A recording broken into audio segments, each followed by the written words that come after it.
네, 시장을 이겨라. 오늘은 이제 7월 이제 하반기를 시작하면서요. 하반기 시장은 어떻게 될 것인지 전반적인 자산 배분 전략 큰 그림을 그려보는 시간입니다.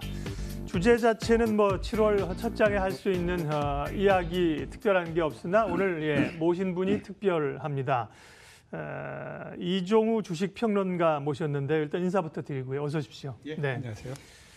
주식시장의 레전드라고 불러도 손색이 없는 분입니다. 직업이 리서치 센터장이라고 저희들은 이제 불렀는데요. 그동안 리서치를 오래 하셨고, 저희 이제 월요일 시간에 나와주셔서 시장에 대한 뷰들을 주시기로 하셨다고 해서 저도 기대를 하고 있습니다. 먼저 작년 연말 1월만 하더라도 뭐 주가가 3천 갈 것 같은 그런 분위기로 대단했는데 상반기를 지나고 그러니까 굉장히 고생을 했습니다. 또 특별히 이제 6월 오면서 고생을 많이 했는데 주가 이렇게 다시 좀 약세기로 기울어진 그 원인은 어디 있다고 보세요?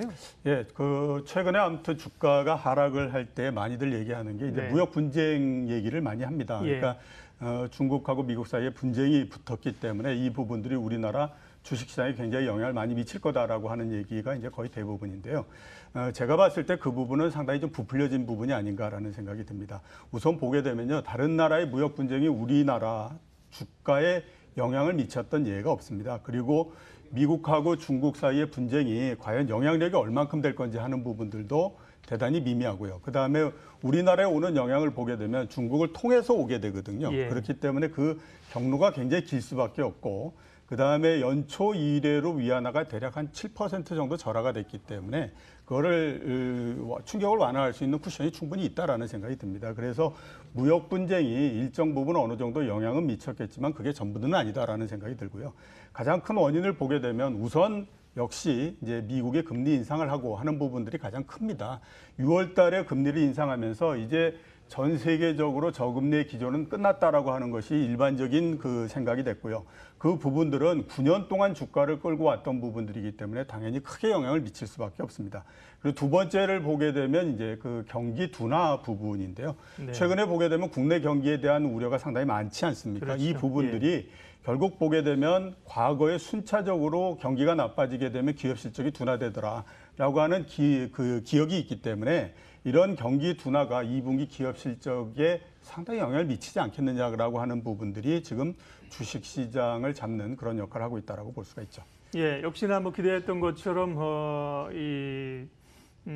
다른 시각이라고 할까요? 그런 답을 주셨습니다. 심정적으로는 지금 사실은 미중 간의 무역 전쟁이 주식시장을 누르고 있는 요인들이 투자자들에게 여쭤본다면 아마 한 60, 70%, 70% 이상 심정적인 부담을 가지고 있을 거라고 생각하는데 그 부분은 과거 경험상 그렇게 이제 시장을 흔들 만한 요인은 사실 아니고 그것보다는 이제 미국의 글로벌 금리 인상 기조, 경기 둔화 우려감을 제시해 주셨는데 그러면 이제 두 가지는 사실은 무역 분쟁은 뭐 7월 6일 전날이라도 둘이 통화해 가지고 뭐 잘해보자 이러면 사실은 줄 수 있는 얘기인데 그렇죠. 금리 인상 기조나 경기 둔화는 얘기는 사실은 이제 추세로 가는 거기 때문에 만만치 않잖아요. 그러면 하반기 국내 증시는 이런 걸 어떻게 반영해서 방향을 어떻게 잡을까요?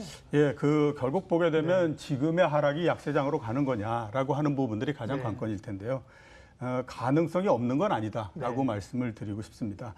주가를 우리가 한번 판단해 보기 위해서는 지난 2011년 이후서부터 주가가 어떻게 왔느냐 하는 것들을 한번 볼 필요가 있는데요. 2011년서부터 시작해서 2016년까지 6년 동안에 걸쳐서 주가는 그냥 박스권을 유지를 해봤죠. 그러다가 2017년도에 그거를 뚫고 한번 올라갔었는데요.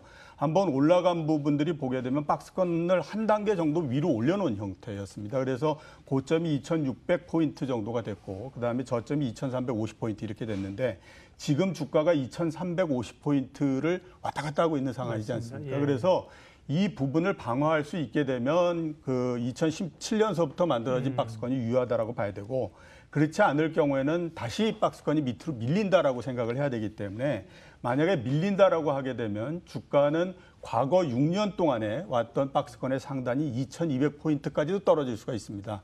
그렇기 때문에 아마 하반기에는 그 부근 내에서 계속 왔다 갔다 하는 형태이기 때문에 주식시장이 그렇게 좋은 모습을 보이지는 않을 거다라는 판단이 듭니다. 굉장히 중요한 자리라는 말씀을 하셨고요. 그 중요한 그 변수에 또 중요한 게 이제 외국인들의 수급입니다. 기관들이야 뭐 이제 올해 이제 우리 센터장님도 오래 리서치 하셨고 저희도 기자 생활하면서 참 오래 뵀지만 옛날에 기관들이 꽤 영향력도 있고 시장 방어도 했는데 요즘은 공모펀드는 사실 영향력이 없고요. 물 드셔도 됩니다. 네. 사모펀드나 이런 헤지펀드나 이런 쪽으로 너무 짧게 가기 때문에 한 추세로 가기 어렵고 외국인들이 역시 키를 쥐고 있는데 외국인이 사실 상반기 내내 이제 5개월 연속 순매도입니다. 달러 강세에 기인한다고 달러는 어떻게 되는 건지 외국인들 자금 흐름은 어떻게 보세요? 우선 그 제가 말씀드리고 싶은 부분은 그 환율이라고 하는 것이 그러니까 원달러 환율이라고 하는 것이 외국인들의 매매에 그렇게 크게 영향을 미치지를 않습니다. 그러니까 대부분 최근에 보게 되면 외국인들의 매도를 달러가 강세가 되기 때문이다라는 얘기를 많이 하는데요. 자, 상반기 한번 보시게 되면요.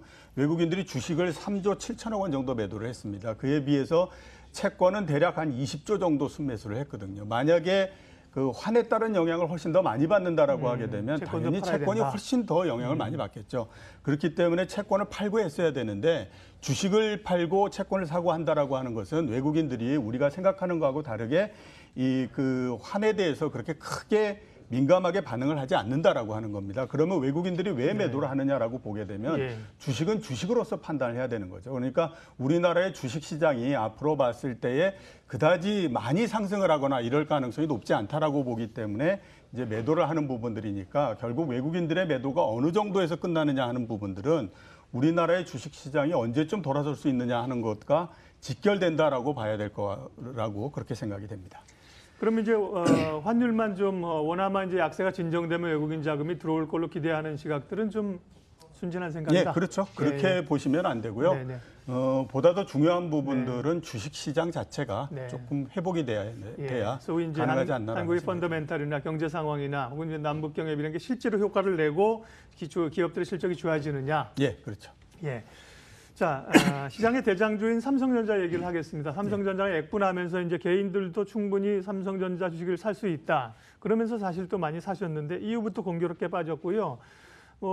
이제 실적 발표 이번 주 하는데 삼성전자나 반도체주에 대한 시각은 어떠신지요? 예. 말씀을 드리기 위해서 한번 제가 그래프를 한번 보면서 말씀을 드리도록 하겠습니다. 말씀하시면 준비가 되어 있을 겁니다. 제가 준비한 그래프는 90년서부터 그 삼성전자의 주가가 온 부분인데요. 보시는 것처럼 92년도에 28,000원이었고 그 다음에 최근에 아무튼 액면 분할하기 전에 가장 높은 가격이 270만 원까지 올라왔기 때문에 100배 정도 주가가 상승을 했거든요.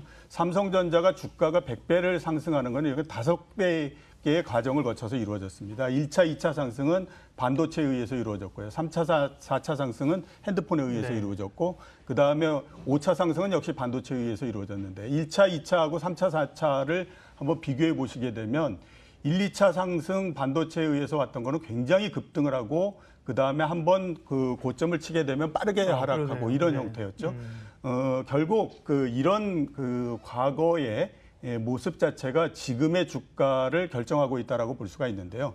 반도체 경기 호전이 벌써 2년이 넘었습니다. 과거 보게 되면 2년 이상 이렇게 호전이 계속됐던 경우가 그렇게 많지 않거든요. 그러니까 이제 어떻게 생각하면 반도체에 대한 이 기대 이런 부분들이 끝물에 와 있는 게 아닌가라는 우려를 할 수밖에 없고요. 만약에 이런 우려를 하게 되면 과거에 반도체 주식이 올랐다가 떨어졌다가 했던 것처럼 굉장히 빠른 속도로서 또 이렇게 하락할 수도 있다라고 하는 그런 우려 때문에 지금 이제 삼성전자를 비롯한 반도체 주식들이 안 좋은 형태인데요. 당분간은 이런 부분들을 떨어내기는 좀 쉽지는 않다라는 생각이 듭니다. 그러니까 기업 실적이 어느 정도 뒷받침된다고 하더라도 결국 보게 되면 사람들이 앞으로 어떻게 기대를 하느냐 하는 부분들이 지금 주가를 보다 더 결정을 하는데 그 부분들이 안 좋은 형태로서 계속되고 있기 때문에 2분기의 실적이 조금 나아지게 나온다고 하더라도 주가에 그렇게 크게 영향을 미치거나 그러지는 않을 걸로 그렇게 판단됩니다. 말씀하신 얘기를 압축해서 죄송하지만 저희가 끝날 시간이 정해져 있어서요. 또 다음 주에 뵐 거니까 30초 정도만 압축해서 전략 말씀해 주십시오.